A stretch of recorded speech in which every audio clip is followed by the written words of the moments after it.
જેના અંતરમાં કામ ક્રોધ લોભની લાય બળે, તેવા બહુ કરતા હોય બોધ, તે સાંભળે શું વળે.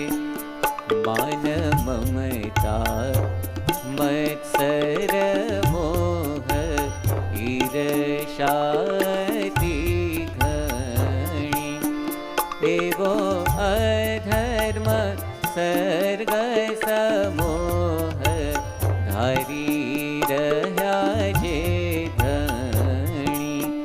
તેને સેવતા શું ફળ થાય, પૂજીને શું પામીએ. જે જમાડીએ તે પણ જાય, ખાધું જે હરા